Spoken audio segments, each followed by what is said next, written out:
औरंगजेब के टाइम में यह भारत सबसे बड़ा भारत था। अखंड भारत 2 बार बना है, इतिहास पढ़िएगा कभी।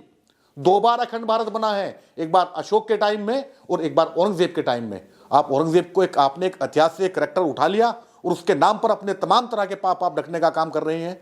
आप बताइए लोगों को कि उसी जिस औरंगाबाद की जिस मुगलों की आप गाली देते हो, आप बताइए उन मुगलों ने, उस औरंगजेब ने अंग्रेजों को अपने दरबार में नाक के बल माफी मंगवाई थी।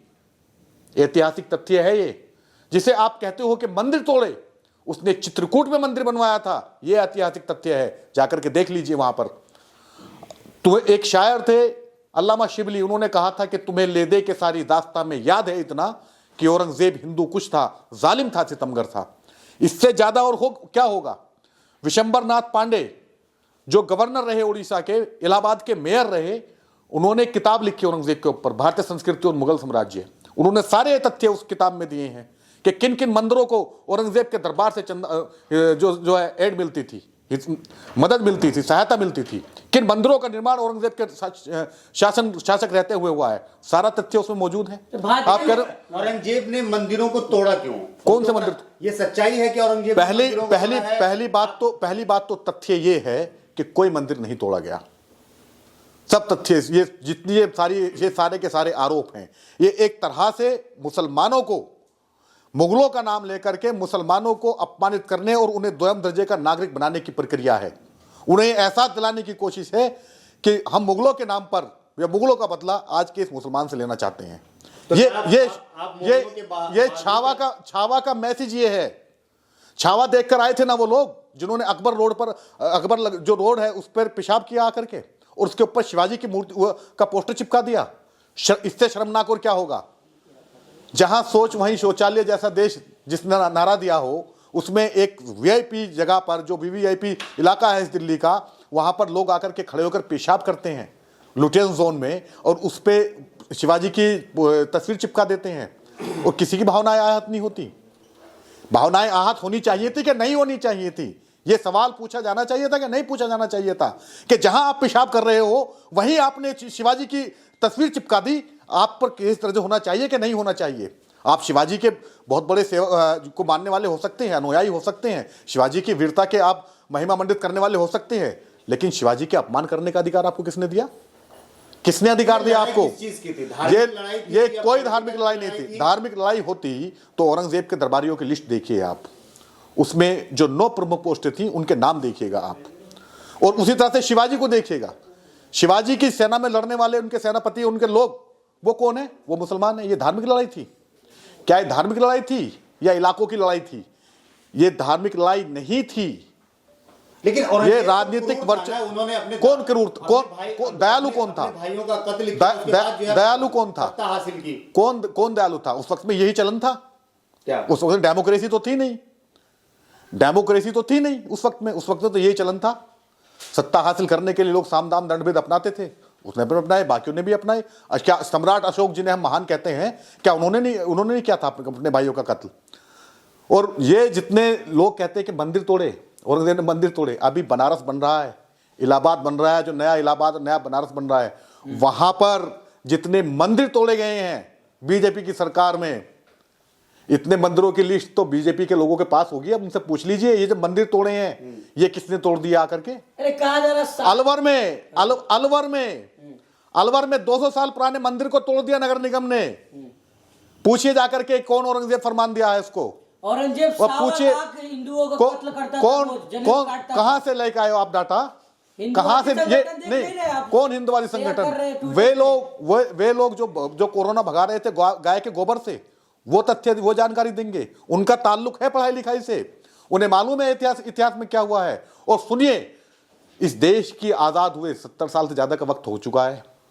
औरंगजेब को यहां से गए, इस दुनिया से गए हुए सदियां गुजर गई हैं। अब औरंगजेब आपको याद आज याद आ रहे हैं? आपने जिस तरह की क्रूरता, जिस तरह की नफरत औरंगजेब के लिए दिखाते हैं, कभी जनरल डायर के लिए तो नहीं दिखाई जिसने जलियांवाला बाग किया था। क्यों नहीं दिखाई उसके लिए? कौन सी हमदर्दी है ऐसी? क्योंकि आपके बुजुर्ग वहां से पेंशन पाते थे, इस वजह से। आपने सिराजुद्दौला को शहीद करने वाले उनके खिलाफ तो आपने नफरत नहीं दिखाई। आपने बहादुर शाह जफर को कैद करके ले जाने वाले उन लोगों के खिलाफ तो नहीं दिखाई आपने। जितने तरह का क्रूर, जिस तरह की क्रूरतम यहां पर जिन्होंने भारत को गुलाम बनाया जिन अंग्रेजों ने, उनके खिलाफ तो आपकी कभी भावनाएं आहत नहीं होती। उनके खिलाफ तो उनके खिलाफ तो प्रधानमंत्री, उनके खिलाफ तो कोई फिल्में नहीं बनती। उनके खिलाफ इतनी दिक्कत क्या है आपको अगर मजार तोड़ने की बात की जा रही है औरंगजेब की? तो क्यों तोड़ेंगे मजार आप संविधान, जब देश बन रहा था, संविधान बन रहा था, आप तभी यह घोषणा कर देते यहां पर कि यहां से, इस देश से जो संपदा है, जो मुगल काल की संपदा है या जो ऐतिहासिक धरोहर है, चाहे वो मुगल काल के टाइम की हो या अंग्रेजों के टाइम की, उन्हें हटाया जाएगा।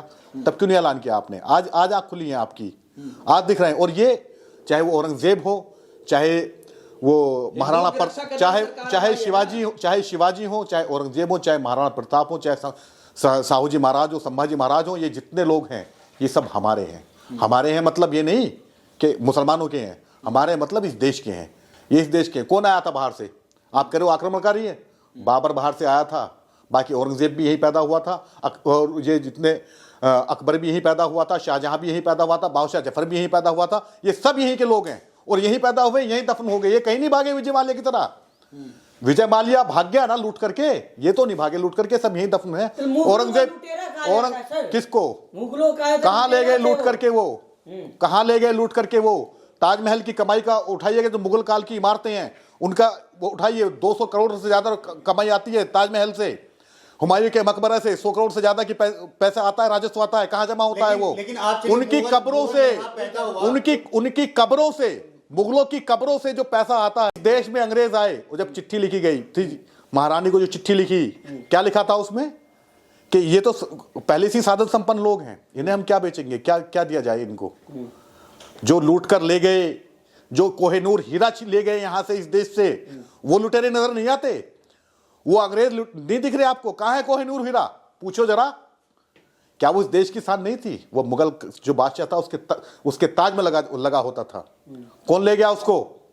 कैसे चला गया वो? क्यों है वहां पर कैद वो? उसे लाने की प्रक्रिया है, वो आपके पास में नहीं होगी कभी कोई। उसके लाने के लिए कोई कदम उठाएंगे? नहीं उठाएंगे कोई। यह सारी अपने तमाम तरह की जो आपके खिलाफ एक माहौल बन रहा है कि आप इस देश में बेरोजगारी दूर नहीं कर पाए, आप इस देश में महंगाई दूर नहीं कर पाए, आप इस देश में आपने इस देश में कोरोना में लोगों को मरने के लिए छोड़ दिया। उस तमाम जो आपके खिलाफ जो वो आंदोलित, वो जो आवाज है, वो आंदोलन का रूप न ले ले, तो उसे आपने टाल दिया मुगलों के ऊपर। मुगलों की कब्रों को गाली देने से आपकी समस्याओं का समाधान हो जाएगा? नफरत की वजह क्या है? इस देश में, इस डेमोक्रेसी में भारतीय जनता पार्टी के आने के बाद में एक काल्पनिक दुश्मन तैयार किया गया है, और ये डेमोक्रेसी की मजबूरी है कि उसे एक दुश्मन चाहिए होता है। भारत आपने ये कहा कि मुगल, और वो काल्पनिक दुश्मन इन्होंने पहले मुगलों से शुरू करते हैं, मुगलों से शुरू करके मुसलमानों पे आते हैं, मुसलमानों से शुरू करके पाकिस्तान पहुंच जाते हैं, और फिर सबका एक मिश्रण करके बता देते हैं कि ये जो भारतीय मुसलमान हैं यही मुगल है, यही पाकिस्तान है, यही मुसलमान है, यही देशद्रोही है। तो उस सारी दुश्मनी का जो निशाने हैं, जो सवालों के जो तीर है, वो मुसलमानों की तरफ करना चाहते हैं। ये है इस दुश्मनी की वजह। लेकिन आप मुगल के बारे में ये कह रहे हैं कि मुगल यही, मैं नहीं कह रहा हूँ, ठीक है, हाँ, वो इतिहास भी कह रहा है, अगर बाबर को हम छोड़ दें तो। लेकिन बहुत सारे लोग हैं जो कि अहमद शाह अब्दाली, उन्होंने जो लूट मार किया, भारत के ऊपर जो आक्रमण किया, उसको भी जो है आप लोग मसीहा के तौर पे जो है पेश करने की कोशिश। किसको मसीहा? इतिहास, हम कौन मसीहा पैदा किसी को दिखाने वाले? हम ये कह रहे हैं कि इतिहास का एक जो किरदार था, वो किरदार है, वो अच्छा भी हो सकता है, वो बुरा भी हो सकता है। ना तो वो वली थे और ना वो इतने क्रूर थे कि आप उनकी क्रूरता का जो बदला लें, यहाँ पर आप राशिद से लें, वसीम से लें, असरार से लें, जाहिद से लें, इसका बदला थोड़ी लेंगे। आदम गोडवी ने कहा था, घर खता बाबर की थी, जुम्मन का घर फिर क्यों जले। बंद है जो बात, उस बात को मत छेड़िए, और छेड़िए एक जंग मिलजुल कर गरीबी के खिलाफ। दोस्त मेरे मजहबी ख्यालात को मत छेड़िए। थैंक यू, बहुत बहुत शुक्रिया। आक्रमणकारी कौन है? इस देश का जो मूल निवासी है, ST SC कम्युनिटी, उसके अलावा इस देश में सब आक्रमणकारी हैं, सब बाहर से आए हैं। कोई सेंट्रल एशिया से आया है, कोई पुर्तगाल से आया है, कोई कहीं से आया है, कोई कहीं से आया है, सब बाहर से आए हैं। ये जितनी गोरी चमड़ी वाले लोग हैं, जो गोरे रंग वाले लोग हैं, सब बाहर से आए हैं। यहाँ के जो लोग हैं, जो मूल निवासी हैं, जिनसे आपने जीने का अधिकार छीन रखा है, जिनसे आपने इंसानी हकूक छीन रखे हैं, वो इस देश के मूल निवासी हैं। आप आक्रमणकारी बता रहे हो उन लोगों को जो बाहर से, तो आप खुद भी आक्रमणकारी हैं। सर, औरंगजेब की मजार तोड़ देनी चाहिए, टी राजा सिंह कह रहे हैं। कानून अगर पुलिस, इस देश की पुलिस अगर ऊपरी दबाव से मुक्त हो जाए, वो अपनी दबाव से आजाद हो जाए, तो जो लोग इस तरह की बयानबाजी कर रहे हैं उनकी हड्डी तोड़ दे पुलिस। लेकिन अफसोस और विडंबना यह है कि एक तरह का एक ऐसा सिनेरियो इस देश में बनाया जा रहा है उन मुगलों के नाम पर जिन्होंने 300 साल इस मुल्क में हुकूमत करी है।